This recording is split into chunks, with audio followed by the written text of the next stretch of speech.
Gwen's organising skills and for what students need organising skills. And so she's here to share some of that with us today. So you might have no idea of what kind of job you might get and that might be ahead of you as you do your studies.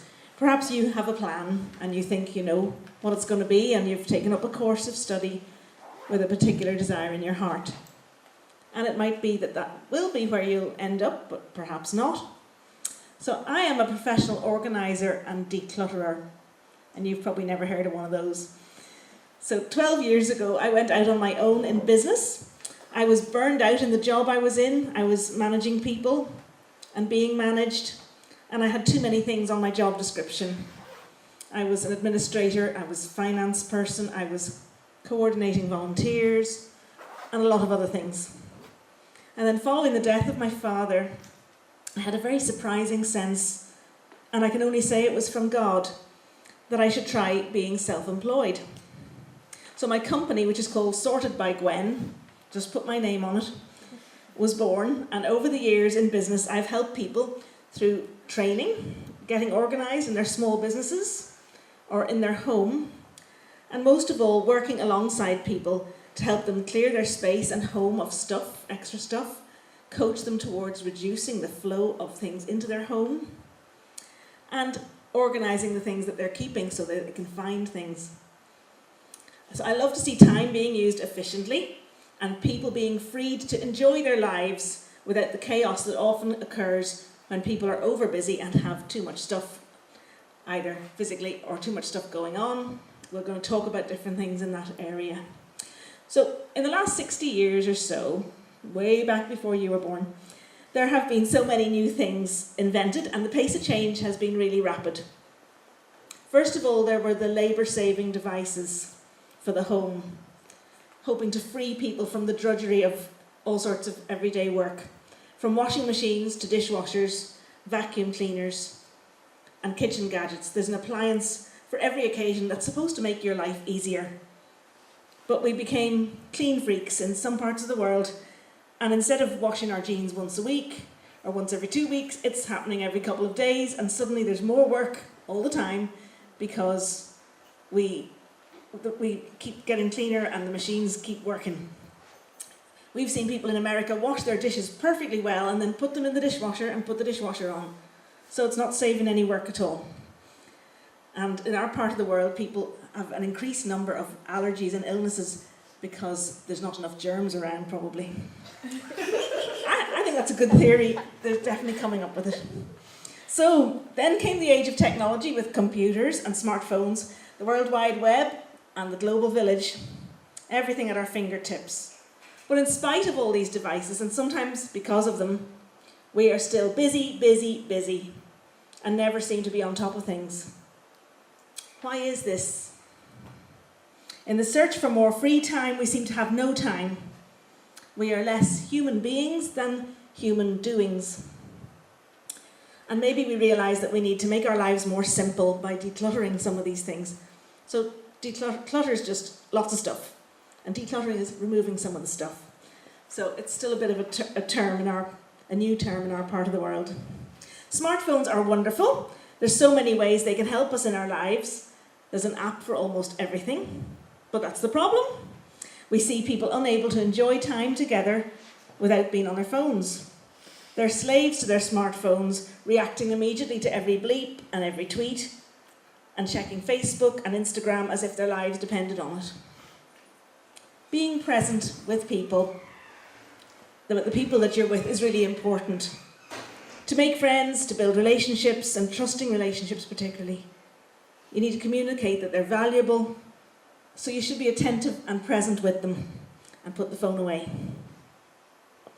Having a community and friendships is really vital to our mental health and our fulfillment as human beings. However, very often we're living under this false pretense that the modern digital social media community is the same thing, and it really isn't. People have a very strong need to belong, but many put on masks and pretend to be something that they're not in order to fit in. It's one of the beautiful things about the Christian church family that we can belong among people of entirely different backgrounds, or races, or working status, or education, because we share in the one Saviour, Jesus Christ. Amen. When have you last had an undisturbed conversation, maybe eye to eye, or a walk out in the countryside? You're surrounded by a lovely landscape here. Do you ever walk around it? I don't know. With someone else. Do you ever turn off your phone?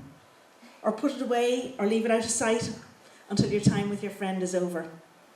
We're always wanting to share the funny things we found on Facebook or on the internet, or videos about cats or something like that. I don't know. Now, many people suffer from FOMO. Have you heard of FOMO? Fear of missing out. Okay. That seems to be a real modern illness and anxiety. So they're checking in all the time and they're always available. They just might miss something, and obviously the world would fall apart if they did. So it's just this strong anxiety driven by the world of social media. Just a few years ago, this level of connection with multiple people was unimaginable. We've gone from small village or family community to this crazy amount of wider community in all sorts of places and all sorts of time zones. And years ago you had to work hard at keeping in touch. There's also a lot said about screen hygiene. Have you heard of that? That's not being around screens before bedtime. There's definitely proven fact that the effect of screens really take away the quality of sleep and stop you from getting asleep. So whether it's TV or your laptop or movies or your phone or anything else, it's causing problems for the quality sleep that we need to function well and to do our studies and everything else. If you're in the habit of using your phone as an alarm, for example, it's hard to drop this state of always being available and having it around you. So you can set it to do not disturb, and the alarm still works, you know, it's really clever. So set that sleep mode, get some sleep.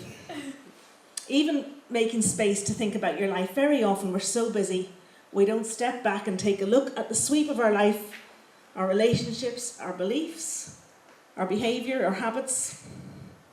Very often we're responding to what we see online and agreeing with the people we're with, or people we want to be liked by, rather than taking time to formulate what it is that we believe and how we make choices in our lives.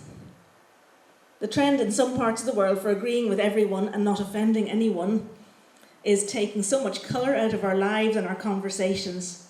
It doesn't help us to change if we don't challenge viewpoints that we're uncomfortable with, or learn to debate and discuss issues while we respect people's different views. So what about stuff? Having looked a little bit at the pattern of our modern lives, I'm going to say a little bit about our stuff. It's mostly personal stuff, household items and paperwork that I help people sort out and throw away. And I'm guessing that for many of you, you're away from home and you don't have a huge amount of stuff with you. You might have clothing and your techie gear and books, hopefully, and maybe your teddy bear from back home, I don't know. Or a few photographs of the family back home as well. I'm not going to ask anybody to put their hands up to say they have their teddy bear with them, but I don't know. Yes. Many's a student and off with their teddy bear to college. Yeah. So, also if you're young and single, which I think most of you are, then you don't have a houseload of things like your parents might have. So many people in the Western world are hoarders and gatherers, so hoarding is just clutching hold of everything and keeping it. They don't throw things out, and there's often a reason behind this habit of holding on to things and keeping things. And perhaps in other parts of the world, people still keep things that maybe have little value for similar reasons. So as I've worked with people, and literally I sometimes go into a house, I don't know what to expect. I've sometimes gone in and hardly been able to put my bag down because everywhere is filled with stuff. And rooms are filled, things have been there for years and years. But I've discovered 4 main types of hoarders and habits of people holding on to things, and some of them are more relevant to you than others, so I'll say a little bit about them and give you a quick overview. You might identify a tendency in you yourself, or you might recognise your parents or someone else you know. First of all, there's the creative people who make things and have projects going on. It might be women who enjoy craft things and make various crafts. They're always gathering things to make something beautiful out of them. It might be a man who fixes engines or does woodwork or tools or something. And there's always all these projects. They usually move on quickly from one thing to the next and they never finish the other projects. So their space is full of unfinished projects and they're distracted by the next new thing. It's likely that they are neglecting some of the important things in their lives because they're managing all this stuff. You'll notice they're saving things that other people are throwing out because something lovely could be made out of it or it could be useful someday. There's an element of the superhero, someone who's rescuing things to make it beautiful or useful again. I believe these people are reflecting the fact that they're made in the image of a creator God. But he created order out of chaos, and very often there's not much order in these people's spaces. Now, I'm like this kind of person. I often wonder how people can even be creative when things are messy and chaotic around them. But then I look at my card making desk, I make cards for people, and then I have to tidy it up and realise it's just as messy.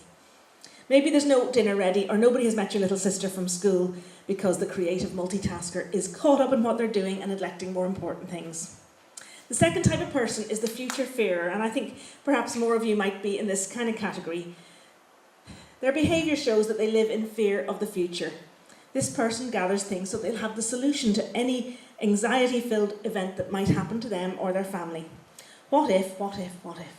What if I lose my job? What if my partner dies? What if there's no foods in the shops? What if visitors arrive unexpectedly? There's a lot of worry and a lot of fuss and a huge amount of stuff.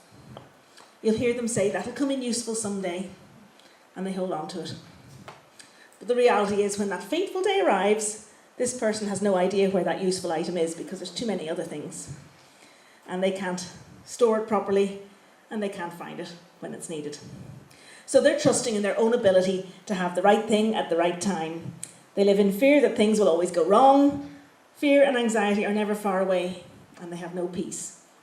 For me personally, as someone who believes in Jesus and trusts in God, this can still be a struggle. It can be a daily discipline to trust God and silence the fears that swirl around in our heads. But it's wonderful to walk in the path of peace and let go of the controls and trust God with my life. He made me and knows me better than I know myself, which is an amazing thing, something we can all live with and trust God with. Now, the third type is somebody who's like a library custodian. They keep everything from their past and they associate stories and people with all these things.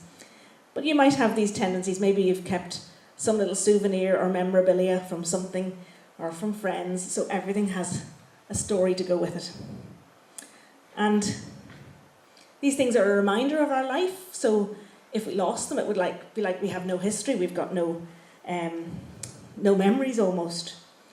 And it's sometimes difficult to throw out something that has maybe a superstitious attachment or religious significance, but for me, knowing Jesus and trusting in Jesus frees me from a strong attachment to those kind of things. People are afraid they might forget what they did, so if they haven't got a memory of having been somewhere or done something or a certificate to show that they worked hard for something, then they sort of forget that forgetting is a good thing. Sometimes God made us to be able to move on from pain in the past, and forgetting is sometimes a really good and healing thing. But very often, and particularly with the older generation, these things they've kept are bringing grief and regret because things aren't the same as they were before. They can't be, and there's nothing more certain than change. And yet people cling on to the past, and by worrying, you can't live a day over again. Many people like this are holding tight and finding their identity in their stuff. Things that decay and fade. Maybe in their family ancestry, their bloodlines is where they're getting their identity as well. And it's lovely to hear you all very aware of your families back home, families who you're separated from, and that's really important. And trusting them to the care of God is so important. But there can be sometimes that anything like this, things that are good things, and God has given them to us, any of them can start taking God's place in our heart. And it could be your studies, it could be money and financial things, it could be looking after ourselves, self-care. God gave us a body, we have to look after ourselves and feed ourselves and make sure we get sleep. It could be our family. Lots of really good things can sometimes take the place, become more important, and take up much more of our mental energy and our lives, and we sometimes push God aside and these things become more important. Okay, recognising each new day as a gift from God is a gift from God, and it's a blessing and an opportunity for a fresh start. From the book of Lamentations in the Bible, the steadfast love of the Lord never ceases. His mercies never come to an end. They are new every morning. Great is your faithfulness. Amen. So it's always a fresh start. There is likely to be change, lots of change, and each day is a fresh start. Now, our fourth type is the intellectual librarian, and perhaps if you thought you were doing well so far, this might be your tendency. This person loves the written word, loves books and studies and interesting things. But maybe you're saved from an avalanche of paper and books because you do everything online and you have lots of bookmarks and downloads on your laptop that you've great intentions of reading, but of course they're all over the place. You wouldn't be able to find them again if you went looking for them. So it's great to have an interest in the world around us. It might be global news, it might be the latest bit of technology or research on a medical something or other, or whatever it might be. But yes, they need to be organised, they need to be found again. And maybe you're just swamped with all these little file names and downloads and you're not able to find them. Perhaps these people might be looking down on those who don't read or don't go to university, a bit of intellectual snobbery or hierarchy perhaps. Ecclesiastes is the Bible's most philosophical book, and it's not like the stories that are told in so many of the other biblical books. And if you've tried to read it, sometimes it can be a bit depressing. It's believed to be written by King Solomon, and King Solomon asked God for the gift of wisdom. But at the end of the first chapter, the verses tell us, written again speaking from Solomon, "Then I applied myself to the understanding of wisdom.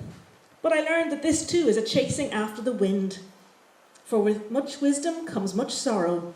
The more knowledge, the more grief." As I said, it's pretty depressing. But, very often we're out there searching for great knowledge. And the person who had most wisdom ever came up with this, that it's a chasing after the wind and a vanity of vanities. So we need to keep even the intellectual things that we study and search after under control, I suppose, and realising that there's nothing new under the sun, as it tells us in Ecclesiastes. God knows it all. So we're either overwhelmed with the amount of information coming at us, or perhaps worse, we're numbed and we no longer feel or care about others. We're certainly living in a world where we can instantly hear about disasters all across the world, and we get news all the time that's bad news, it's news of suffering, news of all sorts of things that really can make us realise our world is broken. But some of these events, and a lot of them, don't seem relevant to our own lives. We start to lose compassion for others and become selfish and self-centred. So, meanwhile, how do we get you more organised? Let's start with the smartphone. If you have one, maybe you don't, but I'm guessing most of you do. I've seen a few. But fortunately not while I'm speaking to you. I know you could be taking notes, you could be reading the Bible. This is the thing, there's so much on your phone that you could be looking like you're doing the right thing, but you could be doing the wrong thing. So make it be your slave rather than you being its slave. Maximise things like the diary. I'm always amazed how many people don't use some of the basic things that come with your phone. Put things in here that'll help life be more efficient. Do you miss things and discover, oh, I've missed such and such because you didn't have it in the diary? So maybe make sure you've got this meeting in your diary every week. Any events or conferences that you want to go to, put them in there. It can help you remember birthdays. You seem to be very good at that, so maybe you don't need any help with that. But it also can remind you to pick up something that you need when you're going to be in a certain part of campus or something. You can plan Skype conversations with your family or friends and put them in your diary so you don't feel like they don't feel like they've been forgotten. So again, you might have an intention that you're going to talk to your mother once a month or your friend once every 6 weeks, and then you realise the months have gone past and you haven't done it. So if you make plans and want to fulfil them, put them in as a recurring event every few weeks or whatever it is, so that you're not forgetting about the folk back home that you really want to engage with. Maybe some of you are actually texting and chatting to your family every day. That's great too. but sometimes you can head off into this great intellectual university world and forget about the folk that you want to keep in touch with. Use lists or apps that can help you with your study, and don't try to carry lots of things in your head. So this is the basic problem, that people expect themselves to remember everything. So they have about 5 and 6 and 7 items all flying around their head, and nothing is committed to a list or committed to paper or committed to your phone. And we can't operate well like that. That's chaos and clutter in our heads and in our minds. And we really can't think clearly or study well if all these things are always spinning around and you're always going, oh, I mustn't forget, oh, I mustn't forget. And that's very common because we haven't put them on a list or something.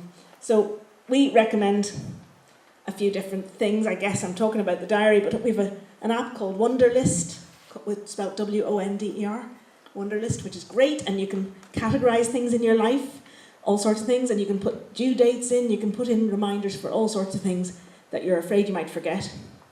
If they have a deadline, you can put in a due date, and you'll have reminders so that there aren't things falling through the cracks and you don't regret later on. Of course, some things are more important, and things like you have an assignment due and you wake up or you go to bed after doing some other study and you think, oh no, that paper was due tomorrow. Oh flip, I can't really ring anybody or text anybody at this time of night. So you spend all night half awake worrying about the paper, or you get up and do the paper only to discover it wasn't due till next Friday. And by not having been organised, you've ended up with another night with no sleep and a bad paper, which you have to work on again anyway. Okay. So yes, all this short-term memory space has limited capacity for retrieval, and it's spoiling your ability to free your head to actually do the job in hand, which might be your studies. And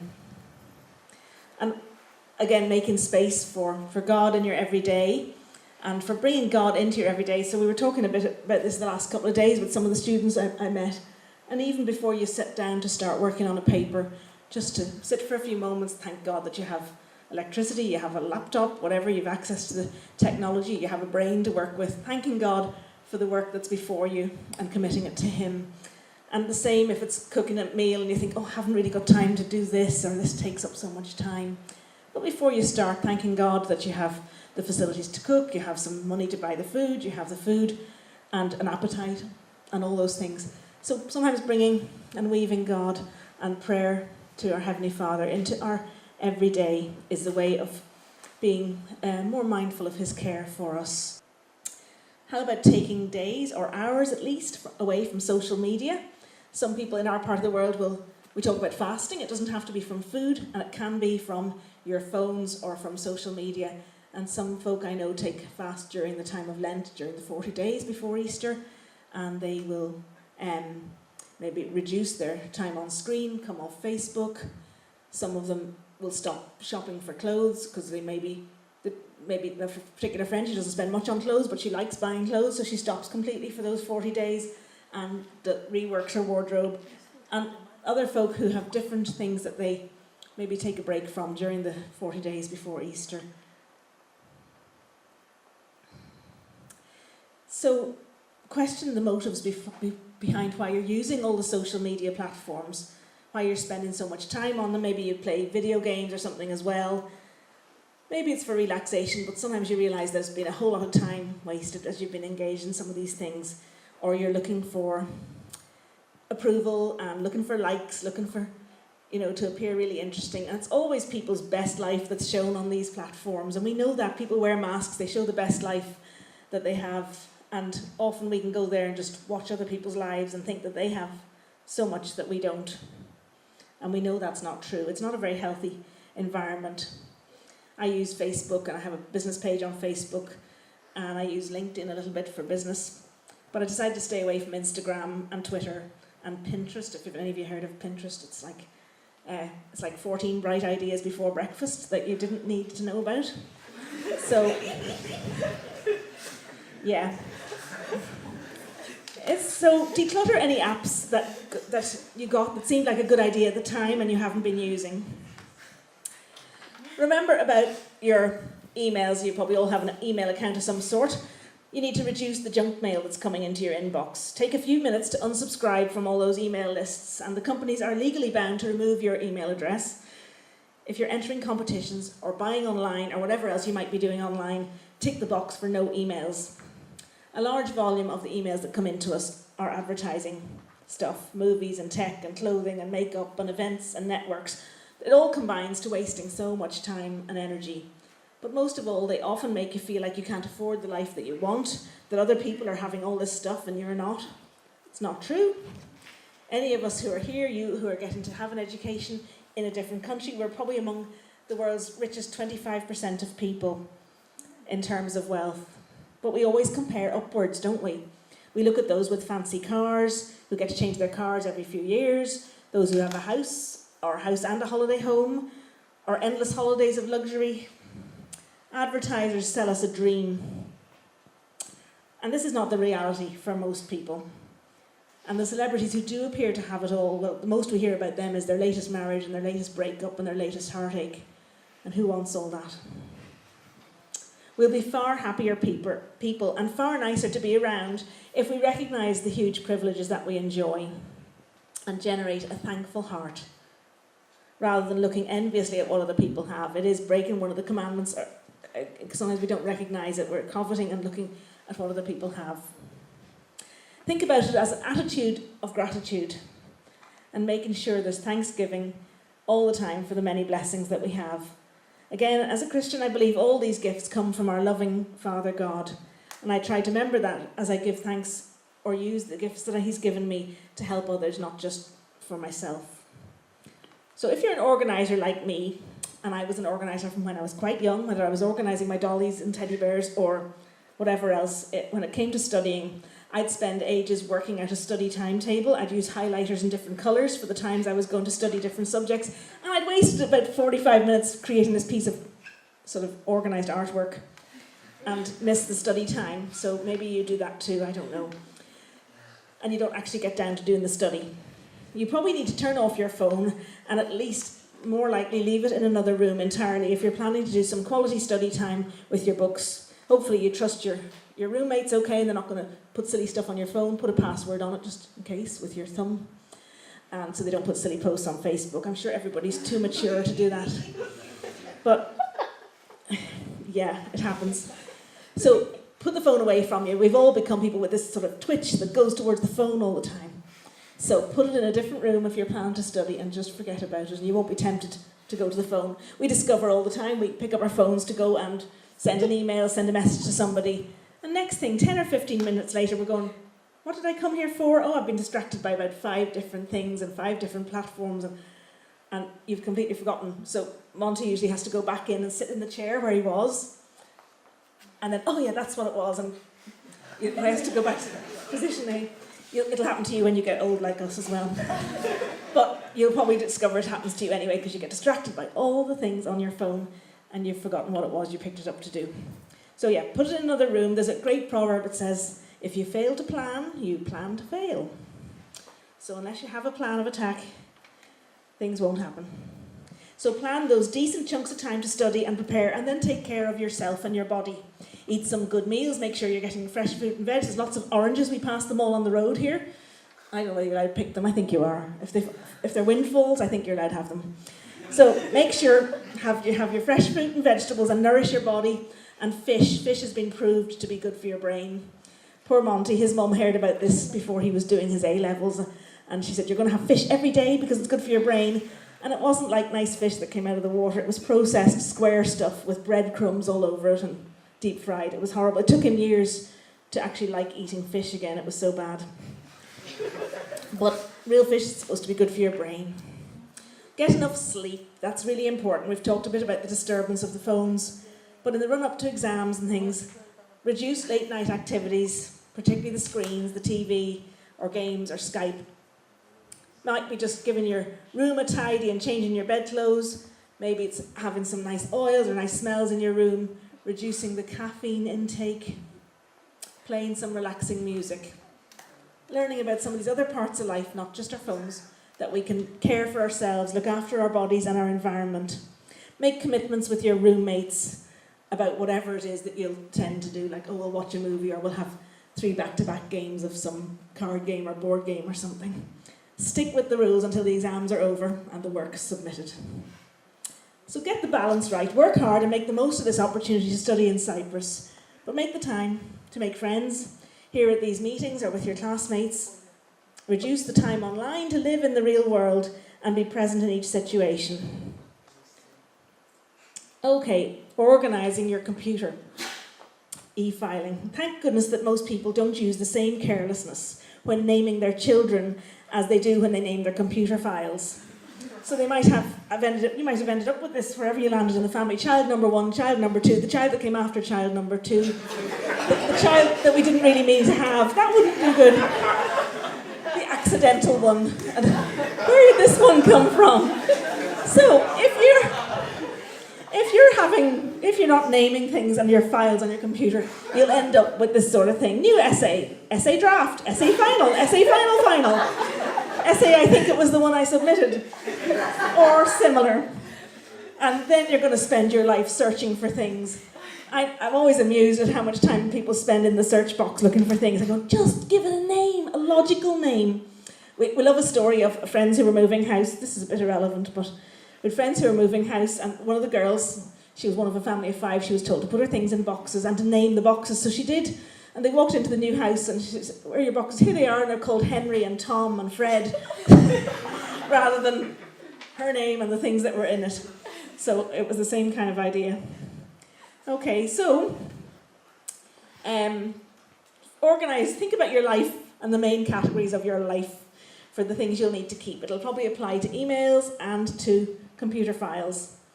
So, for example, I'm self-employed, but I do a variety of things within that. So I have folders for admin, for decluttering, for speaking, for clients, for finance. And then within them, for instance, within finance, I might have spreadsheets for my tax year. I'll have my accounts and invoices for different people. You might have financial things or banking. You might have things to do with your visas here in this country and government communications. So make sure they all have a home, have a file for them that's named about what it is, and then put those things in there so it's logically in a place that you can find them again. And the same on the emails. You can easily, no matter what sort of system of emails is there, you can have files and organise things and not spend your life hunting for things. So if for your studies, maybe you have a few options. You could have year 1, year 2, year 3 and have them as your overall folders for the essays to go into. But if you're doing similar subjects every year, then perhaps you could have each subject or each course filed into its particular year. Elsewhere, you could have the communication from the college, your finance information, application forms or visa letters, whatever it might be. And then when you're creating a document, call it what it is. Psychology Essay on Freud 1. And if you edit it but choose to keep the first one, I'm not sure why you'd do that anyway, give it the same structure, but call it Psychology Essay on Freud 2. Or you can put the dates, the actual dates on them, so you can see, oh yes, March comes before April, so this must be the latest one.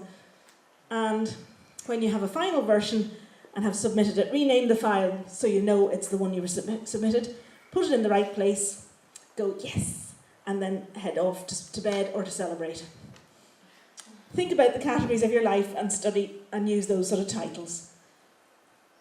Okay, and for study info and things that you download, again, have a place for those. You could call it reading or intended reading, or it might be to do with something, a hobby you're interested in rather than your studies. You can have folders and files with those names on them and put things in there. And if you're not getting around to reading them, you could delete them, or you could put it in your diary, have a little reading evening, but not just before bed, because that's not good for your sleep. So delete the unimportant emails that you don't need to keep, or maybe when it's just to and fro information, delete the things you don't need. And remember that God is the God of time. We say in our part of the world, when God created time, he created plenty of it, but then I'm speaking to Africans mainly here, so you know that. It took me my visits to second or third visit to Africa to realise why in the Gospels it said Jesus sent out the disciples on one occasion and said, don't greet anybody in the road. I thought that's really weird. We just go hi and carry on. And then I went to Africa and realised this is a whole different ball game. And I don't have any children, and our friend said, don't even mention you don't have children, that'll get terribly complicated. And there'll be an awful lot of sympathy going on. So yes, it's like, how are you, and how's your father, and how's your mother? And it was like, oh, this is what it is to greet people. And in our busy lives, even though you've moved to Europe, don't forget that we need to have time to engage with the people who are maybe making a coffee for us or serving us in some other way, the people who are cleaning or janitors in the college, the people that you meet and greet, the people in your class. Don't necessarily dash off to your closer friends if it's a chance to meet someone new and have a conversation with them. So remember that African greeting thing, it could be really useful. We want to have time to care for and engage with our fellow humans, but it's good to set priorities and goals as well, or else we'll have wasted time and opportunities. Now there's a story in the Bible that I use a lot, a story about Martha and Mary. And Jesus was in their home, and he'd been there before, he was their friend, and Martha, who was the older sister, was organising dinner. And she was obviously fussing around the place. And Mary was sitting at Jesus' feet listening to his words. And next thing, Martha gets so annoyed that she starts giving out to Mary and Jesus, and she comes in to Jesus and tells him to tell Mary to come and help her in the kitchen. So Jesus said to her, Martha, Martha, you are anxious and troubled about many things, but one thing is needed. Mary has chosen the better thing. Very often in our lives we are choosing the good but over the better things, and not being able to actually step back and see, what should I be doing here? So Martha, who had probably some other help apart from Mary, she was probably fussing about the consistency of the sauce and whether the meat was going to be tender and whether the dinner table was going to be set right. She'd completely lost sight of who was in her home and that Jesus was there and that he could have produced dinner, no problem, if she'd chosen to do the better thing and join Mary at his feet and listen to him. But most of all, she had developed the wrong attitude. She wanted to serve, but she got totally twisted up and became a bit of a martyr and a victim in the whole thing, and nobody was helping her. So her attitude had changed. We need to keep an eye on our motives and our attitudes as we serve, so that we either realise we're saying yes to too many things if we're under pressure, or that we need to change our attitude and the way we serve. So as I say, don't mistake the good for the best. I think many people spend their lives pleasing others to make themselves feel better or to climb up the ladder. Maybe you're already very organised and have very clean habits, but don't let that become something to be proud of. Good habits, good works, or religious activity are not the way to heaven, and we know that. We can never be good enough. Often we don't even meet our own standards and expectations. So how can we think that if we lead a life that's good, that we can lead a life that's good enough and pure enough to open the door to heaven? The Bible calls it sin, and we know that Jesus died for our sin, and only through him can we enter into heaven. True Christian faith teaches that only Jesus and a personal faith in him as our Saviour can bring that forgiveness of sins that we need to be accepted by God. Praise God for that. A life well lived can be defined in many ways according to many philosophies and religions, but for me, having my faith in Jesus is both the foundation and the building blocks for the decisions and choices that I make and the habits I want to develop and keep. So I hope there's some things that are helpful there for you to talk about, to think about, and if we have time, which I'd say we do, and you want to ask me some questions, I'd be very happy to answer them, and if they're really tricky questions, I might get Monty to help me. So, anything you'd like to ask about?